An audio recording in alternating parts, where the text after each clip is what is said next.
commencer par essayer d'explorer le présent en nous penchant sur une série de questions en suspens pour le moment. Parce qu'on est à la fois dans un moment de catastrophe qui continue et en même temps dans un moment de suspens.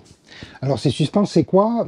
On va s'interroger sur l'état des négociations et l'issue des négociations entre les États-Unis et l'Iran. Les incidences de la détermination israélienne à poursuivre leur triple campagne en Palestine, au Liban, en Syrie. Puis après ça, s'interroger sur quels seront les résultats des efforts déployés par le gouvernement syrien pour recouvrir une légitimité internationale. Les efforts du gouvernement libanais pour trouver à la fois les fonds et les marges de manœuvre pour reconstruire le pays. Et puis aussi la place de la Turquie d'Erdogan et en particulier son rapport aux Kurdes syriens et même aux Kurdes turcs. Donc voilà, on va essayer de démêler cet écheveau en prenant chaque question l'une après l'autre. Donc commençons par les négociations entre les États-Unis et l'Iran et les implications que ça peut avoir dans la région. Ce qu'on sait pour le moment, à partir des déclarations et de certaines fuites parfois, exprès des négociateurs du sultanat d'Oman, c'est que les pourparlers progressent, mais très lentement. Les Iraniens montrent un certain pragmatisme, parce qu'ils veulent à tout prix éviter des opérations militaires et ils veulent en finir avec les sanctions qui étouffent l'économie iranienne. Donc ça progresse, mais il y a encore des dossiers qui ne sont pas tout à fait, disons, bien négociés des deux côtés.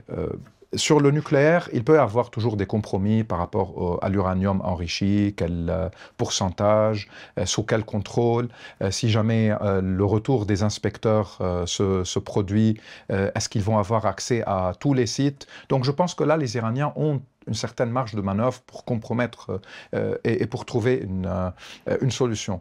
Mais s'agissant de leur rôle régional, du programme balistique, de certaines questions par rapport à leurs alliances, les choses coincent un peu parce que je ne crois pas que les diplomates iraniens qui sont aujourd'hui délégués ont le droit de négocier des questions régionales. Ils veulent se focaliser sur le nucléaire, sur les sanctions et éviter de parler d'Irak, du Yémen, du Liban, de la Palestine, laissant cela à un autre niveau qui est celui des gardiens de la Révolution et qui est directement attaché à Khamenei, le guide suprême.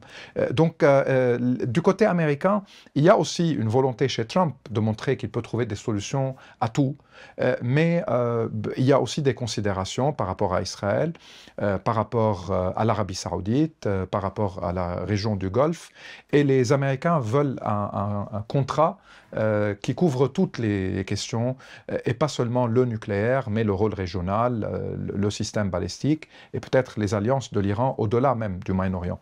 Donc, on est dans l'attente de ce que comment les choses vont évoluer.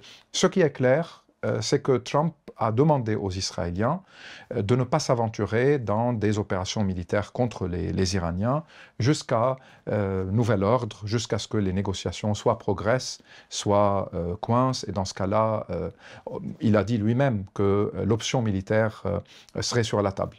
Donc tout le monde attend.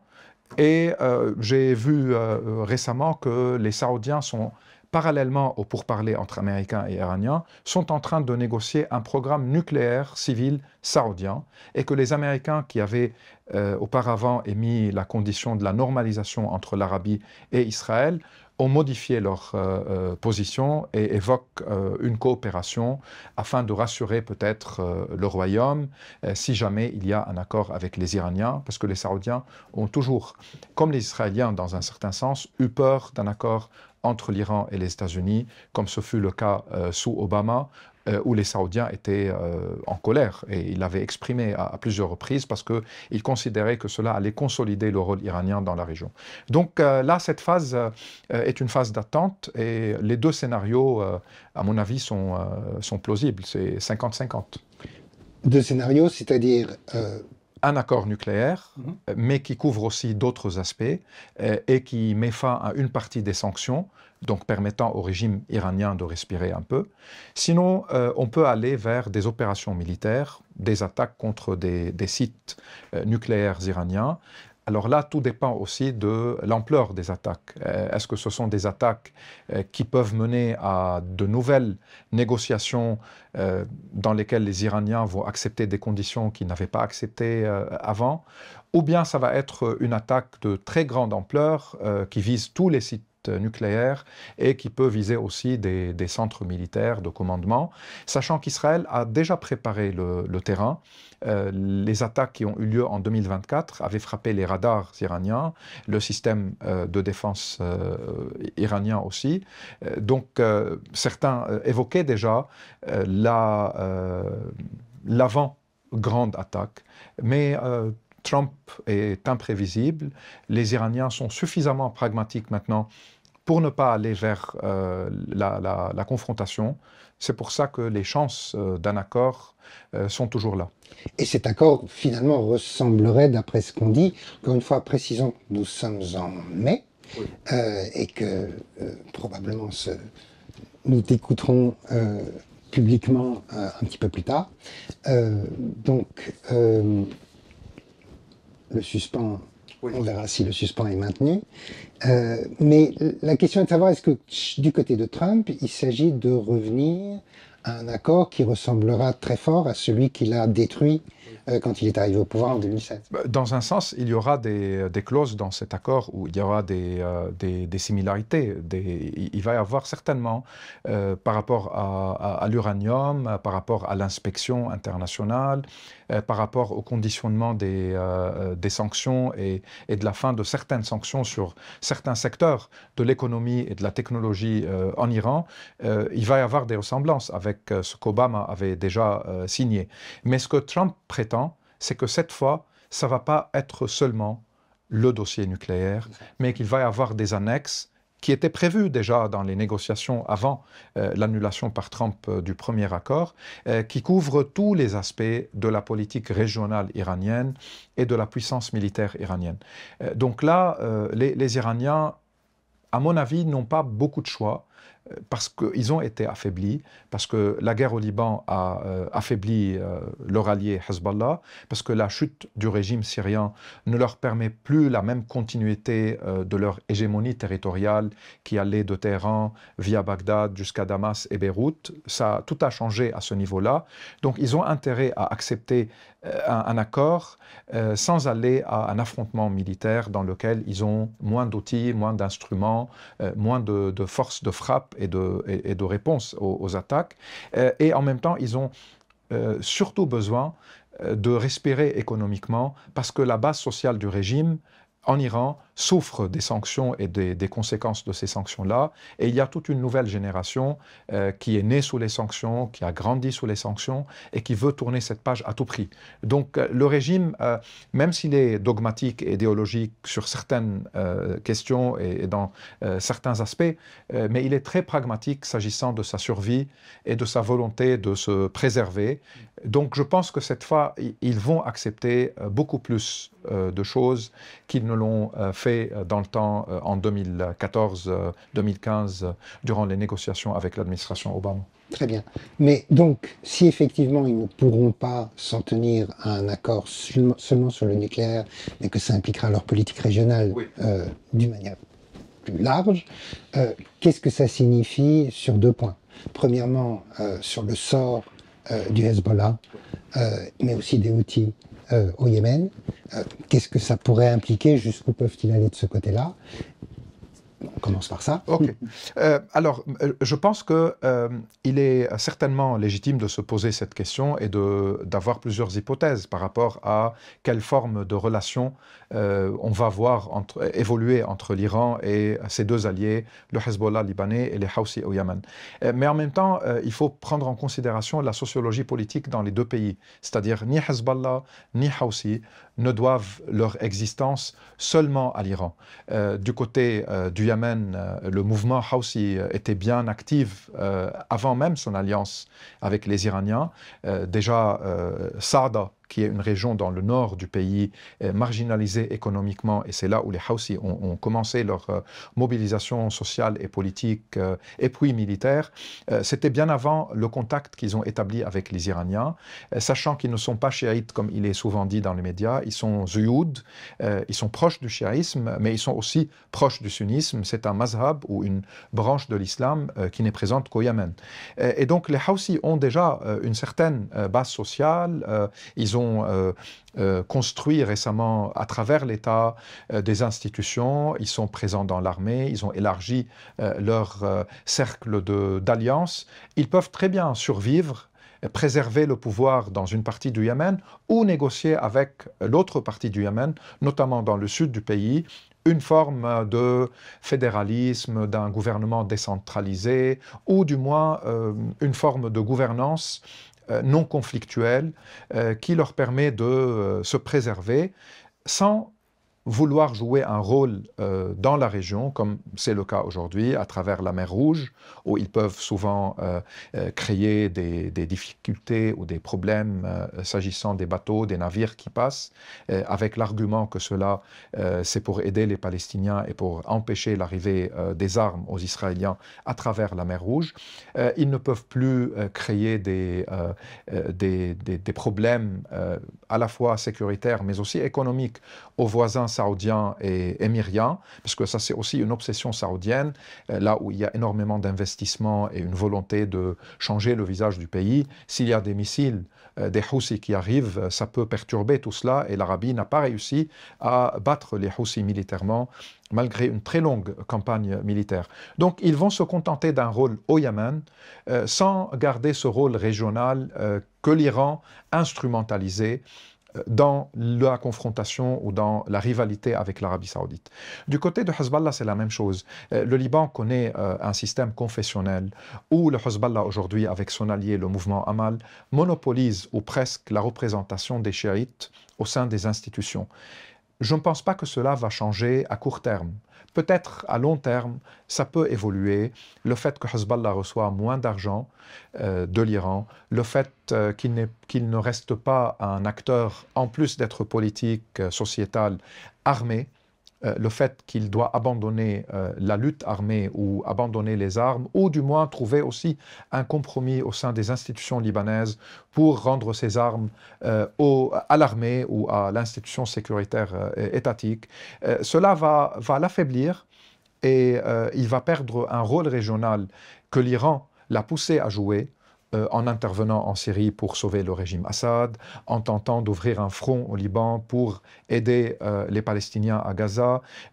Donc il va se contenter d'un rôle au niveau de la communauté chiite libanaise, qui est la plus grande communauté au Liban, même si elle reste, comme toutes les autres communautés, une minorité. Elle ne dépasse pas les 35 à 37%, tout comme les sunnites qui sont un peu moins, peut-être 30 à 32%, et les chrétiens qui ont la même proportion au sein de la société, avec une petite minorité druze et une toute petite minorité alawite. Donc dans le jeu confessionnel, le Hezbollah ne va pas perdre à court terme, mais à long terme, de toute façon, il y a une reconfiguration politique au Liban, comme en Syrie, comme dans toute la région, et un accord avec les Iraniens pourrait l'accélérer, pourrait la rendre peut-être un peu plus rapide, mais elle ne sera pas pour demain ou pour l'après-demain, d'autant plus qu'Israël garde une occupation dans le sud Liban pour la première fois depuis son retrait en 2000, après 22 ans d'occupation, et cela donne à Hezbollah des arguments et mobilise une partie de la communauté chiite qui est originaire du sud Liban et dont une partie a été chassée récemment par les bombardements israéliens et les destructions. Donc ça va dépendre aussi de l'issue de cette question-là et de l'occupation qu'on va probablement évoquer plus tard. Et dernier point, toujours sur cette question de l'incidence ou de l'issue des négociations Iran-États-Unis, c'est du côté de l'Irak. Oui. Qu'est-ce que ça va changer? Qu'est-ce que ça risque de changer pour le gouvernement irakien? Oui. Alors, ce qui est paradoxal en Irak, c'est que depuis 2003, avec l'invasion américaine de l'Irak, le rôle de l'Iran s'est élargi en Irak et certains des alliés des États-Unis étaient également des alliés de l'Iran. bien que les deux nations soient en conflit, mais leurs alliés en Irak étaient parfois les mêmes. Ce qui fait qu'au sein du gouvernement irakien, une grande partie des chiites irakiens étaient à la fois proches des Américains et proches des Iraniens, mais avec le temps, cela a évolué, et le fait que la question confessionnelle en Irak s'est posée avec une hégémonie iranienne et un sentiment chez une partie des Irakiens que cela ressemble à presque une occupation iranienne. Puis avec la guerre en Syrie, durant laquelle l'Iran a mobilisé des jeunes chiites irakiens pour aller se battre en Syrie et défendre le régime Assad. Et donc cela a créé beaucoup de milices. Ces milices-là, aujourd'hui, subissent des pressions de la part du gouvernement central pour désarmer ou pour jouer un autre rôle que le rôle qui leur était assigné, qui leur était voulu par les Iraniens. Donc ils doivent aussi se contenter d'un autre rôle.